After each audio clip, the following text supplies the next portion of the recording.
It as your internal marks. Fine, unit wise होगी। अभी unit 1 है। हाँ, एवरीवन गेट द मटेरियल, मैंने आपको पोस्ट किया था क्लासरूम पे मटेरियल, यूनिट 1 रिलेवेंट मिला ना सबको? Okay, go through it. ऐसा नहीं सिर्फ वही देखना है, पॉइंट्स यू नो कि कौन कौन से पॉइंट्स कवर अप हो रहे हैं, कि सीएलआर देखना है, फ्रेमवर्क देखना है, फीचर्स देखने हैं, सीएलआर के अंदर जो भी सारी दूसरी फंक्शनलिटीज है वो देखनी है। फाइन, तो बुक्स, जो दूसरी बुक्स या ऐसा कुछ भी दूसरा मटेरियल है उसमें से भी content you have to read. MCQ है, फाइन, थ्योरी है, तो थियोरिटिकल क्वेश्चंस होंगे, तो यू हैव टू, आपको कंटेंट पता होना चाहिए, किसका क्या यूसेज है, किसके क्या फीचर्स है, एडवांटेज डिसएडवांटेज, कहाँ पे क्या यूज हो रहा है, that you should know. Fine, everyone clear? किसी को कोई क्वेरी है, exam relevant query? If anyone have query then let me know, otherwise we move ahead, हम आगे अपना कोड देखते हैं। Anyone has query? Everyone clear with it? Ma'am okay, time દીકરા કીધું તો ખરો, 12 o'clock નો લેક્ચર છે આપણો। 15 મિનિટ નહીં થાય? શું દીકરા? 15 મિનિટ ના, કેમ 15 મિનિટ્સ ને થોડી 10 મિનિટ્સ ને જ હોય ને। 11 ક્વેશ્ચન માં 15 મિનિટ્સ, તે બી એમસીક્યુ। 10 મિનિટ્સ ફોર 11 ક્વેશ્ચન્સ, એટલે 11 મિનિટ્સ થઈ જ જાય। જો 10 મિનિટ્સ હું કહું અહીંયાથી સ્ટાર્ટ કરું, તમે સ્ટાર્ટ કરો, I have to manually stop your responses. તમને પ્રોસેસ ખબર છે, હું અહીંયાથી સ્ટાર્ટ કરીશ એક્ઝામ, ફાઇન, એટલે તમને એ ક્વેશ્ચન શેર થશે, પછી I have to manually count the time, ને હું અહીંયાથી મેન્યુઅલી તમારી એક્ઝામ સ્ટોપ કરીશ, એટલે જેવું હું અહીંયાથી સ્ટોપ કરીશ, રિસ્પોન્સ કલેક્ટ થવાના સ્ટોપ થઈ જશે, એટલે you have to submit your response before I am stopping from over here. Fine, એટલે 10 મિનિટ્સ તમારે લઈને ચાલવાનું, કે 10 મિનિટ્સમાં you have to complete your answers. MCQ છે, એક રીડ કરો, 1 મિનિટે ના થાય એક ક્વેશ્ચન રીડ કરતા, ને એક જ યુનિટ છે એવું નથી, બહુ બધું કન્ટેન્ટ છે, just you have two refer the 1 unit only, થઈ જશે। કેમ તમે આપી ને, કઈ આપી? આઈડીએસ આપી, આઈ થિંક સો, આઈડીએસ ની એક્ઝામ આપી ને? યસ। હા, તો કઈ ક્વેરી, એમાં કઈક પ્રોબ્લેમ ફેસ થયા હતા? બધાનું સક્સેસ? થોડુંક ઓછું લાગે।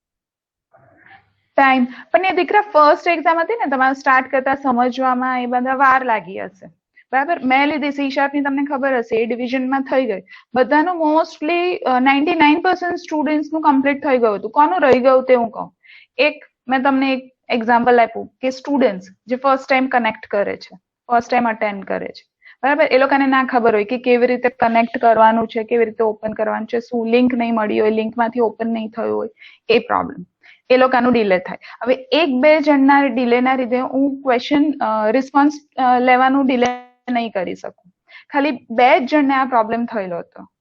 એક છોકરીને પ્રોબ્લેમ થયેલો હતો, ખબર નહીં, એટલે સ્ટાર્ટિંગમાં શું હતું કે પેલું કન્સ્ટ્રેન્ટ મૂકેલા હતા કે SRK ડોમેન, એટલે એ કન્સ્ટ્રેન્ટ મેં રિમૂવ કર્યા, તો યુ હેવ ટુ રિફ્રેશ, બધા રિફ્રેશ કરવું પડ્યું, તો 1-2 જણનું રિફ્રેશ નહીં થતું હતું, તો એ લોકોનું 2 મિનિટ્સ લેટ, તો મેં એટલા 2 મિનિટ્સ બધાને જ આપ્યા, 2 મિનિટ્સ લેટ મેં કલેક્ટ કર્યા, બટ એવો કોઈ પ્રોબ્લેમ નથી આવતો, એઝ સચ નહીં આવશે, આરામથી પતી જશે, don't worry. Fine, I am there, ત્યાં જોઈશ, એવા કઈ પ્રોબ્લેમ હશે તો મને ખબર તો પડશે ને, ત્યારે જોયું જશે, આપણે ત્યારે મેનેજ કરી લેશું।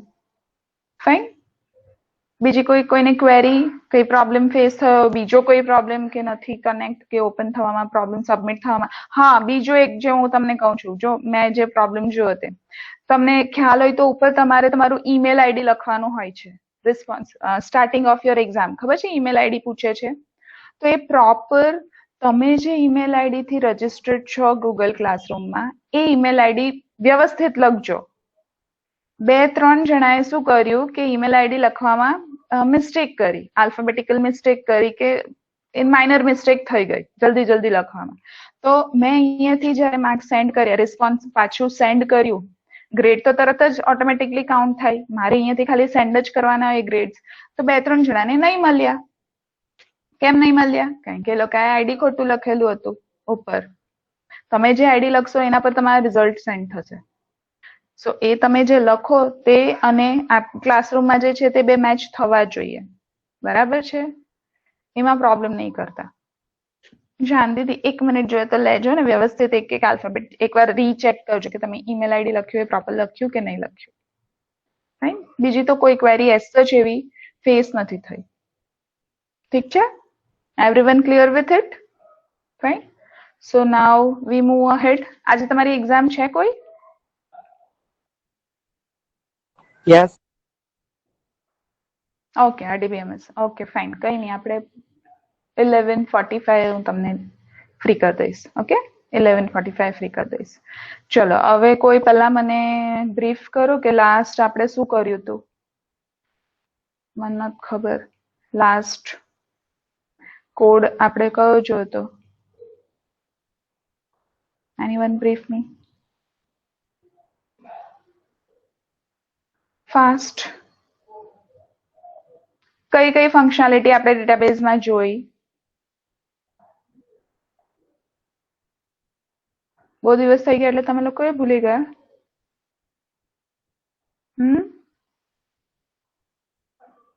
ચિરાગ?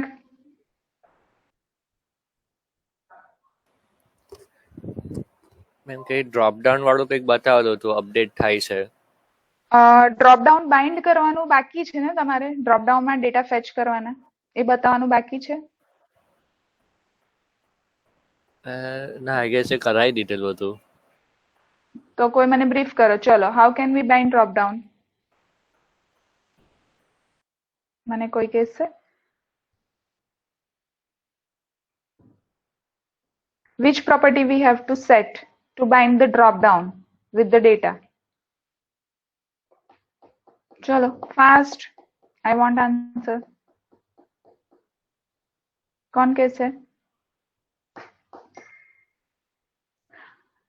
Event नहीं दिख रहा. Property. I want property. Which property we have to set? Drop down ને bind કરવી છે with the data, table data. Then જેમ grid ને કેમ આપણે bind કરીએ છીએ? Grid માં table data display કરાવવા માટે. Fine. તો drop down list box, combo box ને આપણે bind કરવું જ હોય તો which property we have to set? Yes. Display member ને value member. હા, fine. What is the use of both property? Why we have to set two properties? What is the use of? ને પછી value માં background માં એ ID હોય ને જે એની એ સેવ થશે. ઓકે, તો એનો યુસેજ શું છે દીકરા? એ બાકી હતું કદાચ જોવાનું. મેં તમને ખાલી બાઇન્ડ કરવાનું બતાવેલું હતું. ફાઇન. કે પાછું એકવાર તમને બતાવી દઉં છું. Everyone see carefully. Wait, I will share the screen.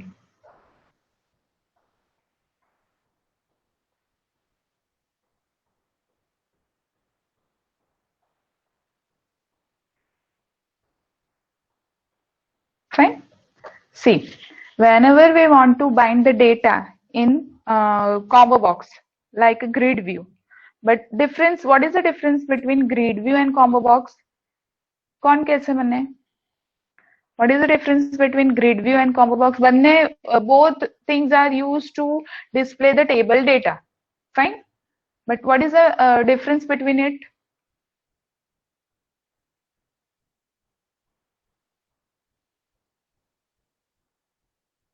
Anurag?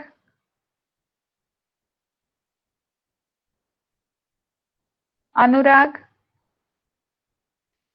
Anurag નથી. कौन कैसे? दिश्वा? दिश्वा?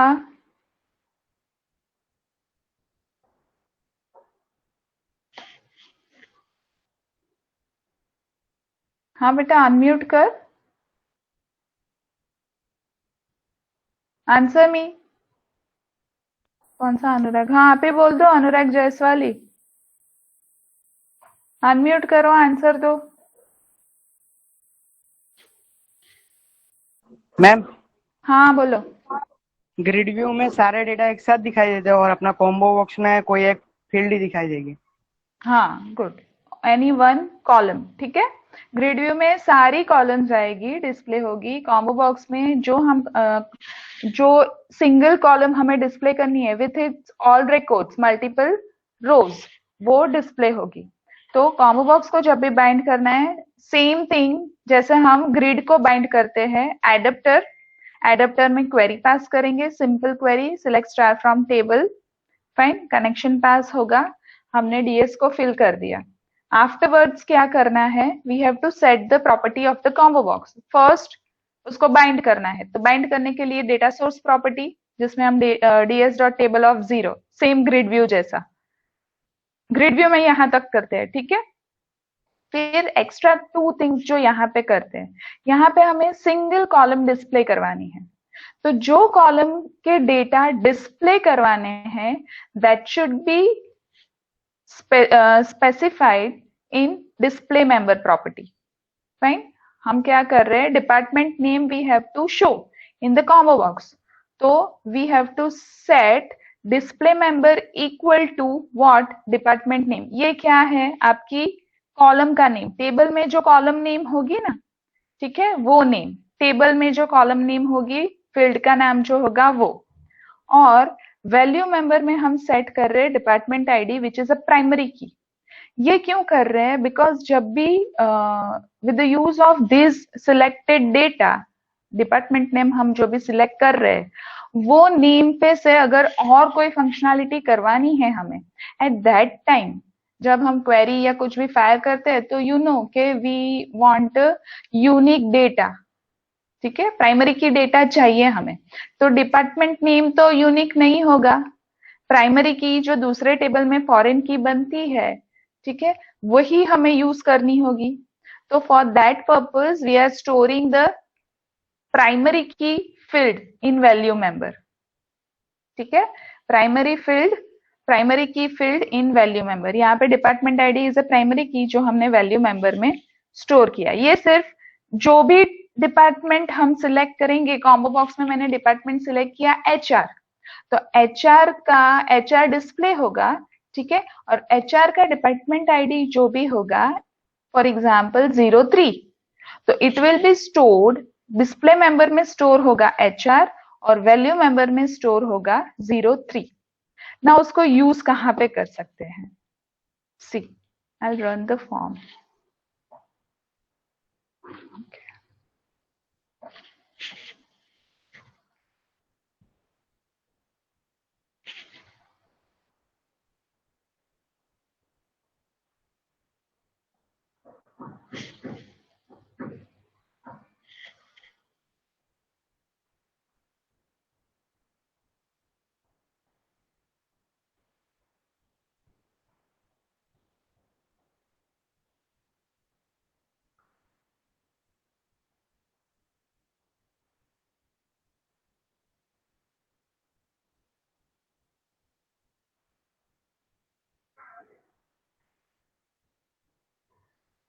ओके, ये फॉर्म आया, ठीक है। आपने देखा होगा कि फर्स्ट फॉर्म जो हमारा था, सी ये इसका डेटा, ठीक है, फर्स्ट फॉर्म जो हमने रन करवाया था उसमें 3 फील्ड्स थी, employee ID, employee name, department ID.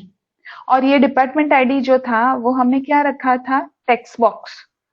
और हमें जब डेटा इंसर्ट करना होता था, then at that time we are writing over here कि मैंने यहाँ पे एम्प्लॉय आईडी लिखा। ये भी एक प्रॉब्लम कि इसके लिए क्या सॉल्यूशन हमने दिया था कि employee ID should be auto number, फिर एम्प्लॉय नेम, ठीक है। फिर यहाँ पे हमने डाला था डिपार्टमेंट आईडी, क्यों, 1 2 3 आपको याद होगा, क्यों, बिकॉज एम्प्लॉय टेबल जो है उसमें हमने डिपार्टमेंट आईडी फिल दी है, ठीक है, तो आईडी स्टोर होना चाहिए। अभी यहाँ पे तो क्या हो रहा है, हमने कॉम्बो बॉक्स में डिस्प्ले करवा दिया क्या, डिपार्टमेंट नेम। ये डिपार्टमेंट नेम डिपार्टमेंट टेबल में से आ रहे हैं।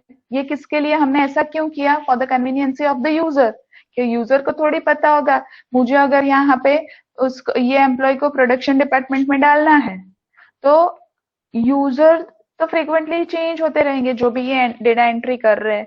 तो सबको याद थोड़ी होगा कि प्रोडक्शन का 4 है आईडी, तो I have to write 4, HR का 3 है तो आई हैव टू राइट 3।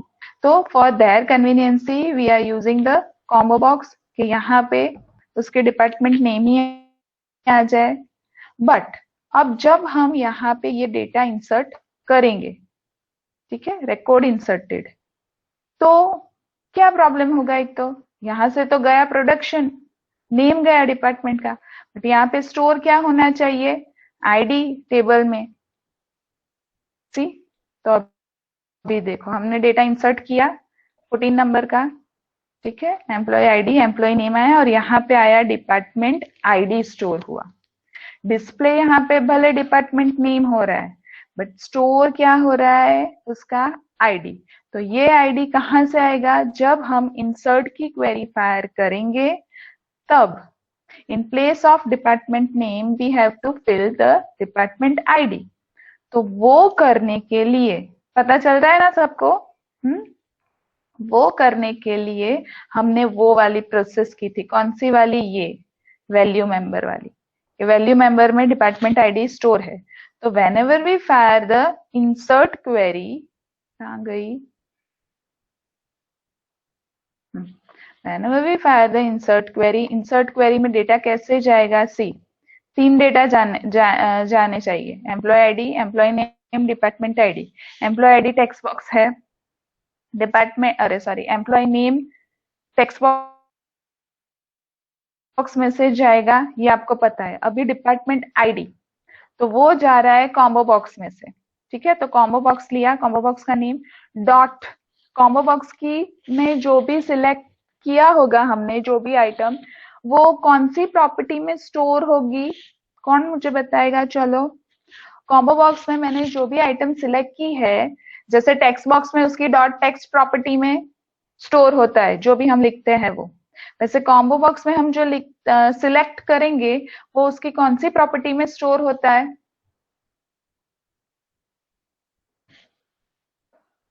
कौन सी प्रॉपर्टी में स्टोर होगा? बताओ चलो मुझे।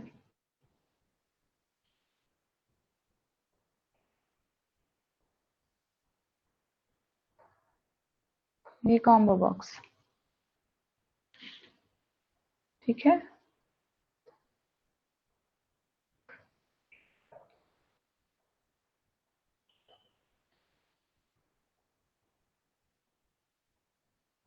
देखिए इतना स्लो हो गया।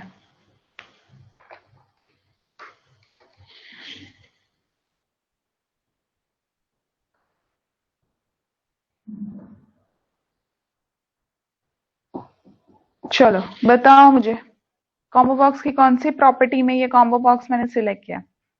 हमने जो यहाँ पे सिलेक्ट की है आइटम, ठीक है, वो आइटम कौन सी प्रॉपर्टी में स्टोर होगी? जैसे टेक्स्ट बॉक्स में, हाँ, सिलेक्टेड आइटम, हाँ, सिलेक्टेड आइटम में, ठीक है। यहाँ पे है, यहाँ पे नहीं है, डायरेक्टली वहां पे देखेंगे।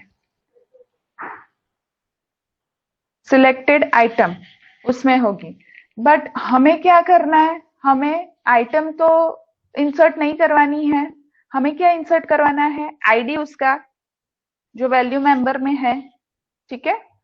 तो for that value we have to write, combo box का नाम dot selected value. Selected value के अंदर हमने जो वैल्यू मेंबर प्रॉपर्टी में स्टोर करवाया डिपार्टमेंट आईडी, तो डिपार्टमेंट आईडी की जो हम वैल्यू सिलेक्ट करेंगे, जो नेम सिलेक्ट करेंगे, उसकी वैल्यू सिलेक्टेड वैल्यू में आएगी। सिलेक्टेड आइटम में वो आइटम नेम जाएगा, सिलेक्टेड इंडेक्स में उसकी इंडेक्स वैल्यू जाएगी, और सिलेक्टेड वैल्यू में जो वैल्यू मेंबर प्रॉपर्टी में हमने स्टोर किया कि डिपार्टमेंट आईडी, तो वो डिपार्टमेंट नेम का जो भी आईडी होगा it will be stored in selected value. समझ में आया? तो जब भी हमें आईडी भेजना है तो in place of selected item we have to send selected value. Fine. Another one important thing, अभी टेबल में मेरी जो डिपार्टमेंट आईडी है उसकी डेटा टाइप है नंबर, तो हम सिंपल यहाँ पे डॉट सिलेक्टेड वैल्यू करके भेज देंगे।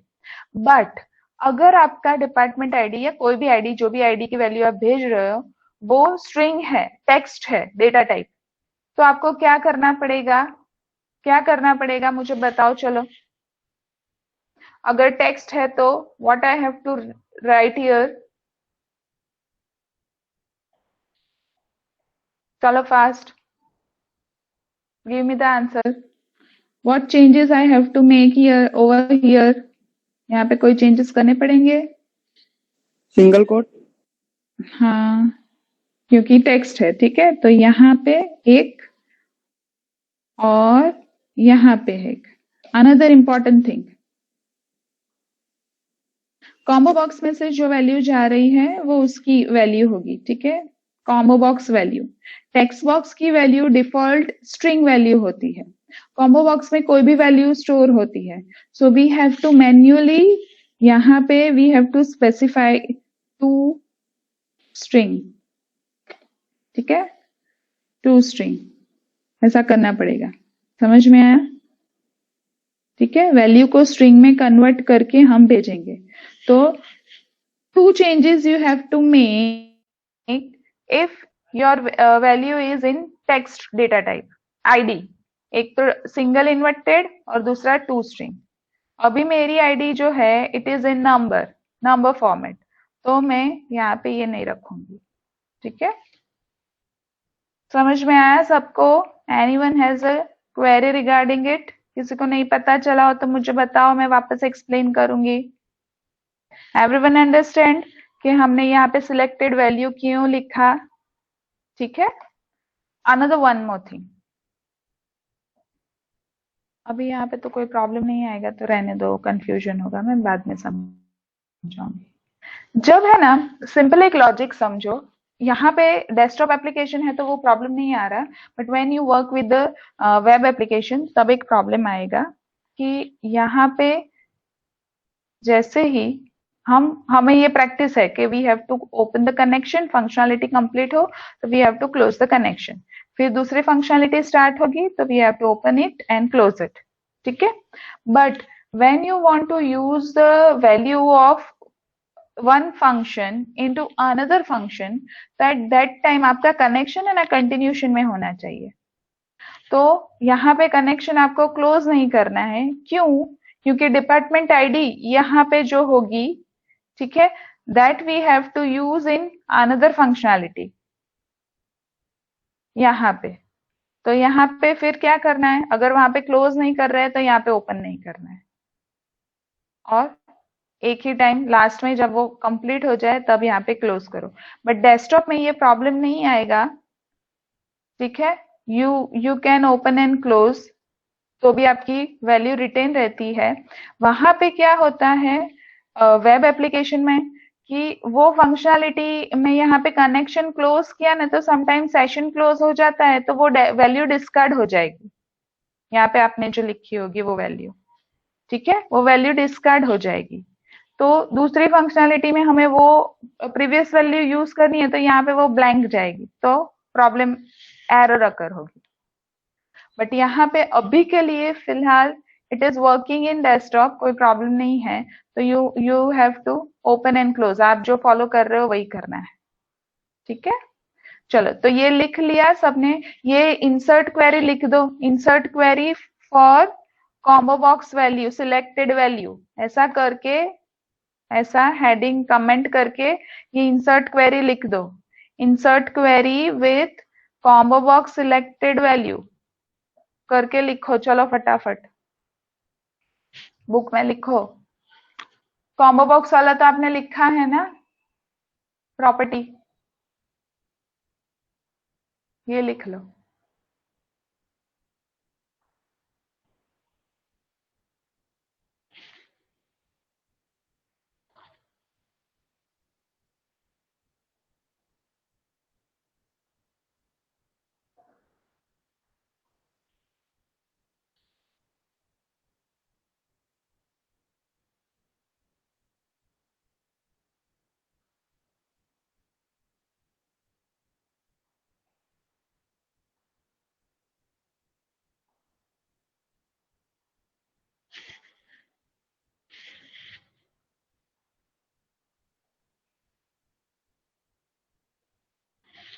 स्क्रॉल करूं?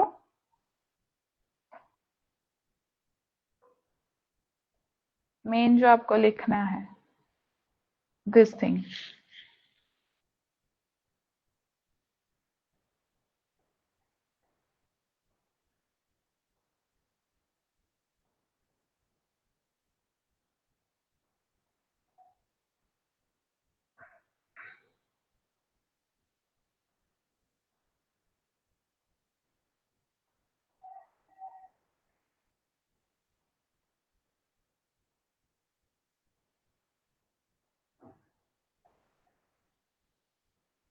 Done everyone? हो गया सबका? फाइन। चलो, अब हमने ये देखा था, एक मिनट, नहीं अपडेट इसमें तो नहीं होगा। हमने ग्रिड में से डेटा कैसे लाना है वो देख लिया या बाकी है? ग्रिड में से डेटा कैसे लाने हैं वो देख लिया या बाकी है? ये देखा? यस और नो? બચાવ કેસો તમે? તો હું એવું સમજીશ કે તમને આવડે છે. હા, હાલો,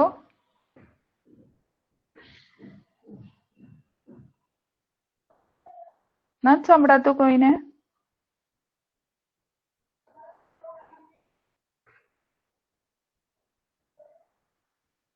ફેનિલ?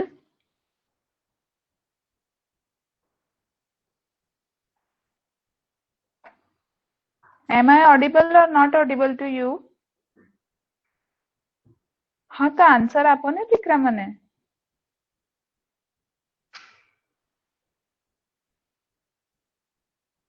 આ થઈ ગયું છે કે બાકી છે?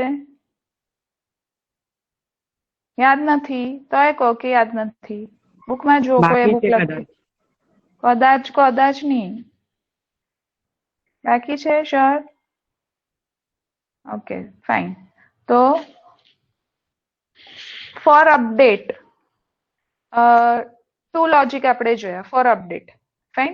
અપડેટ કરવું હોય તો first we write the id over here and manually and get date. We click on the get data, તો એના બીજા ડેટા અહીંયા આવી જાય and we change the data and click on update. એક એ જોયું.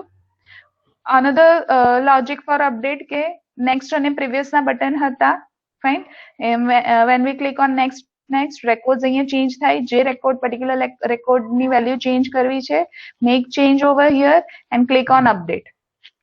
Now the third one, okay, we also use a grid event to fetch the data. Fine. Okay, grid માં અહીંયા તમે data display કરાવ્યા છે. Fine. Now whatever data you want to update, you want to change, just you just select that data. અહીંયાથી તમે data select કરશો એટલે that data is bind with your controls અને અહીંયાથી પછી તમે changes કરો and you update it. એ પણ કરી શકો. તો how can you fetch the data from the grid view? Fine. So for that we have a different event of grid view also. Grid view ની બી બહુ events છે. તો let's see grid view ની કઈ કઈ event use થઈ શકે. Events क्या होय? અહીંયા હોય. Fine. Events. Now there are various events of grid view, but basically જે basic main events છે, 4 events we can use for it. One is cell click, then cell content click, cell content double click અને cell double click. આ 4 event ખાલી ધ્યાનમાં રાખો અત્યારે. Fine. Cell click, cell content click, cell content double click and cell double click. ક્યારે કઈ event rays થાય? અત્યારે જે હું અહીંયા રેઝ કરાવું છું, see અત્યારે મેં કઈ ઇવેન્ટ પર વર્ક કર્યું છે? It is on cell content click. એટલે સેલનું જે બી કન્ટેન્ટ હશે એના પર તમે ડબલ ક્લિક કરશો તો આ ઇવેન્ટ રેસ થઈ જશે. સેલ ક્લિક મીન્સ સિમ્પલ એ સેલ પર તમે ક્લિક કરી દેશો તો ઇવેન્ટ રેસ થઈ જશે. અને બંનેની છે ડબલ ક્લિક ઇવેન્ટ, તો you have to make double click to raise the event. Fine, understand? તો ગ્રીડ વ્યૂ ની ઇવેન્ટ પર આપણે data fetch, we have to bind that data. જે બી રો સિલેક્ટ કરી છે તે રો ના data we have to bind with our controls on the form. તો how can we do that? બધાને ખબર છે કે કંટ્રોલ્સ ને બાઇન્ડ કેવી રીતે કરીએ, આપણે જોઈ લીધું છે. Same way, but first we have to fetch that current row. જે રો સિલેક્ટ કરી છે યુઝરે તે રો ઇન્ડેક્સ આપણે ફેચ કરવું પડે, તો આપણને એ રો ના ડેટા મળશે બાઇન્ડ કરવા માટે. રો ઇન્ડેક્સ હશે તો ફાઇન. તો to fetch that row index, what we have to do, we have to create an object of the data grid view row. Row નો એક ઓબ્જેક્ટ ક્રિએટ કરો. કઈ રો? ગ્રીડ વ્યૂ ની row. Fine.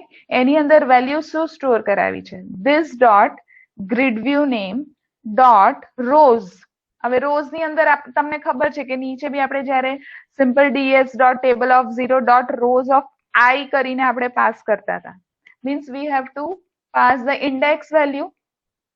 તો અહીંયા row કઈ current row છે તેની ઇન્ડેક્સ કેવી રીતે પાસ કરી છે? e dot row index. કોઈ મને કહેશે e, what is e? anyone knows what is e? અચ્છા, પહેલા તો એક વાત મને ખબર છે કોઈ જોયું નહીં હશે, કોઈએ આ તમારું જે ફર્સ્ટ સ્ટેટમેન્ટ આવે છે ને, ઇવેન્ટ રેસ થાય છે અને ઇવેન્ટ બ્લોક બને છે, તો આ જે first statement of your event હોય છે, આ જે ઓટો જનરેટ હોય છે, કોઈ રીડ કર્યું છે? કોઈ વાર જોયું છે એમાં કયા પેરામીટર્સ? હા, આર ગેઇન કરીને હોય. હા, સી આના પેરામીટર્સ ચેક કરો. સેલ કન્ટેન્ટ ક્લિકમાં એ શું છે? First parameter object sender and grid view cell event arguments e. event argument. Fine. E is a event argument. event argument means કઈ બી ફંક્શનાલિટી કઈ ક્લિક કરીએ છે કે કઈ બી, તો ઇવેન્ટ ની જે આર્ગ્યુમેન્ટ પાસ થાય છે, રો પાસ થતી હોય, સેલ પાસ થતો હોય, તેની ઇન્ડેક્સ એટલે એની આર્ગ્યુમેન્ટ પાસ કરે છે. કરંટ આર્ગ્યુમેન્ટ એ ટેમ્પરરી સ્ટોર હોય છે ઈ માં. ઈ ઇઝ અ ઇવેન્ટ આર્ગ્યુમેન્ટ. તો એ ઈ ની એક મેથડ યુઝ કરી છે રો ઇન્ડેક્સ.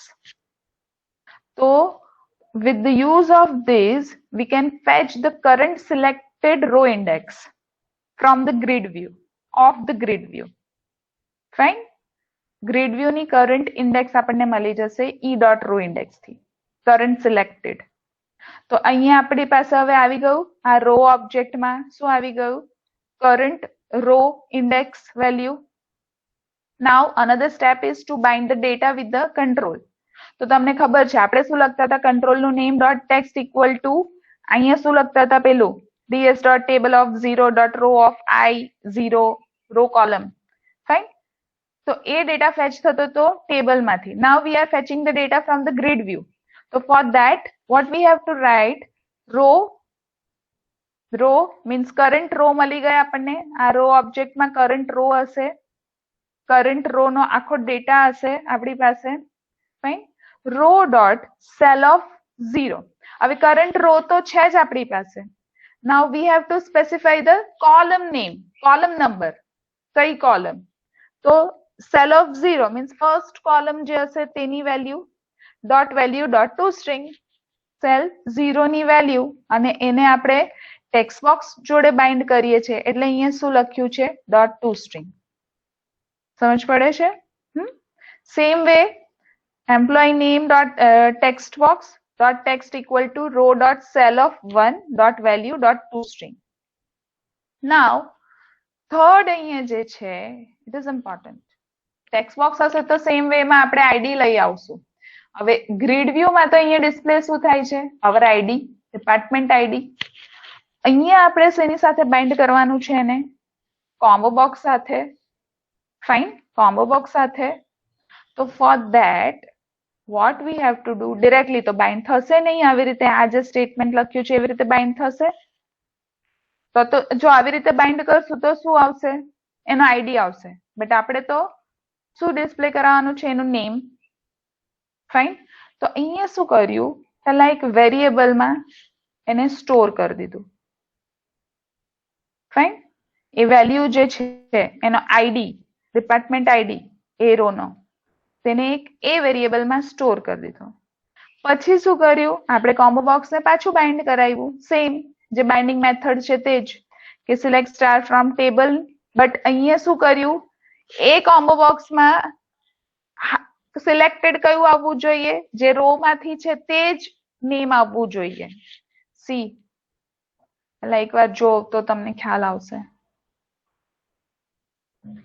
અત્યારે અહીંયા શું થાય છે આ બધા આવે છે બરાબર સેલ્સ ફર્સ્ટ છે નાવ હું જે બી કન્ટેન્ટ અહીંયા સિલેક્ટ કરું તો એને રિલેવન્ટ અહીંયા ડિપાર્ટમેન્ટ આઈડી જે બી હશે 3 છે તો 3 માં ફિનાન્સ છે તો ફિનાન્સ જ આવવું જોઈએ બરાબર છે પછી ત્યાં સેલ્સ નહીં આવવું જોઈએ તો for that what we are doing કે કોમ્બો બોક્સ તમે જ્યારે બાઇન્ડ કરો છો ત્યારે વેર ક્લોઝમાં ડિપાર્ટમેન્ટ આઈડી કયો ડિસ્પ્લે કરવાનો છે તે અહીંયા સ્પેસિફાઈ કરી દો તો એ માં સ્ટોર કરેલું જ છે આપણે કે વેર ડિપાર્ટમેન્ટ આઈડી ઇક્વલ ટુ એ અને પછી પાછું તમે આને બાઇન્ડ કરી દો ડિસ્પ્લે મેમ્બર વેલ્યુ મેમ્બર કરીને સમજ પડે છે સિમ્પલ લોજિક છે લોજિક સિમ્પલ જ છે એવું કઈ કોમ્પ્લિકેટેડ નથી બટ ખાલી થોડું વિચારવાનું છે કે ડિરેક્ટ બાઇન્ડ નહીં થશે વી હેવ અ આઈડી તો આઈડી માંથી આપણે કોમ્બો બોક્સને એ આઈડી નો યુઝ કરીને બાઇન્ડ કરાવવાનું છે અને ડિસ્પ્લે કરાવવાનું છે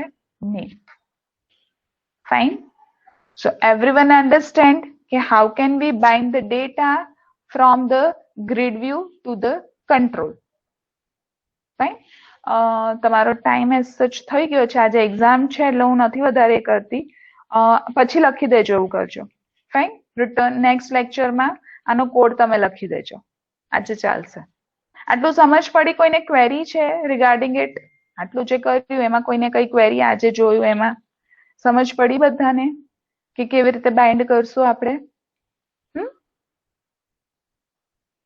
ઓકે દેન કાલે ટાઈમ પર હું તમને પોસ્ટ કરું એટલે પ્લીઝ 2-3 મિનિટ્સ કનેક્ટ કરી દેજો હું આફ્ટર 12 o'clock એટલે 12 અરાઉન્ડ હું તમને 12 o'clock પિંગ કરી જ દઈશ ફાઇન 5-10 મિનિટ એમ થાય તો વેઇટ કરજો કે આ મેસેજ કરજો કઈ બી કરજો કારણ કે મારી એક્ઝામ મારે જ લેવાની છે ઇટ વિલ સ્ટાર્ટ ફ્રોમ 10 એટલે હું એ એક્ઝામમાં હોઈશ ઇન બિટવીન હું તમારી એક્ઝામ લેવા આવીશ અહીંયા ઠીક છે એટલે પેશન્સ રાખજો હું મોસ્ટલી 12 o'clock તમને પિંગ કરી જ દઈશ all the best for today's exam and for tomorrow also fine ચલો okay you may leave bye by